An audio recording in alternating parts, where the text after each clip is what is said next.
See, Allah subhanahu wa ta'ala says something profound in the Quran. He says, verily, verily in the creation of the heavens and the earth and the alternation of the night and day, in it are signs for those of understanding, for those of sound intellects, for those who reason. Brothers and sisters, Allah subhanahu wa ta'ala is telling us something here. He's telling us something. All we need to do is look. We need to look into His creation and we will see His signs.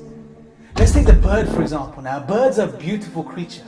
I mean, whenever we see a bird flying through the sky, we can't help but appreciate its beauty, appreciate its motion through the air.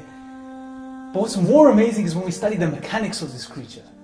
When we look into that, it truly blows our mind. I studied engineering at university, and I can tell you that flight is something that's very technical. A lot of planning, a lot of calculations go into taking a body and putting it into motion in thin air. But when you study the mechanics of a bird and the way it flies, it truly leaves you stunned.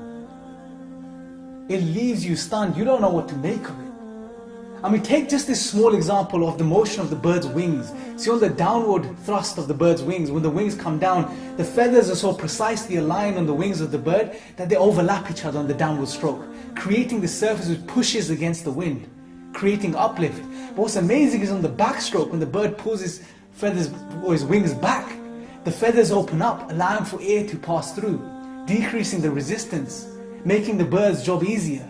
But what's even more amazing is that this motion of the wings flapping isn't just an up and down motion, it's an elliptical sweep.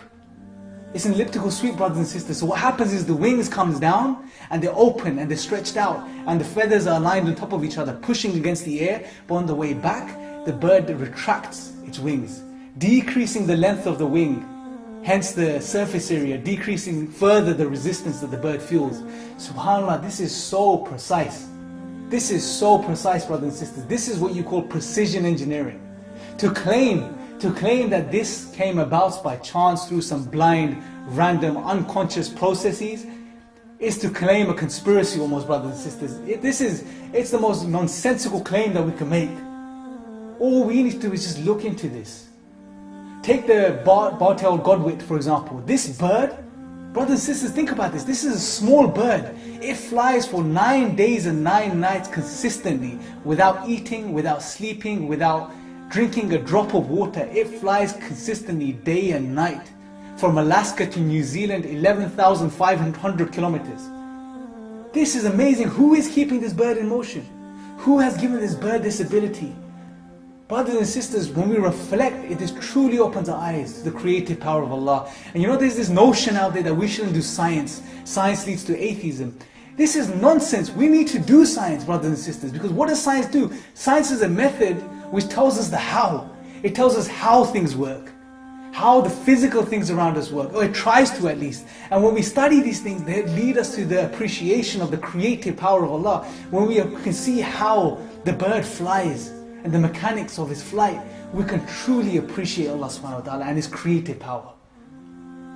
Brothers and sisters, I'm going to leave you with a profound verse from the Quran. This verse was the reason I actually looked into this and I discovered these amazing things. And we need to look into the Quran and into such verses. The verse is found in Surah An-Nahl, verse 79. And listen to what Allah subhanahu wa ta'ala is saying. This is beautiful. This is profound. He says, do they not see the birds suspended in midair, up in the sky? Nothing holds them there except Allah. There are certainly signs in that. Allah is saying there are certainly signs in that for people who believe.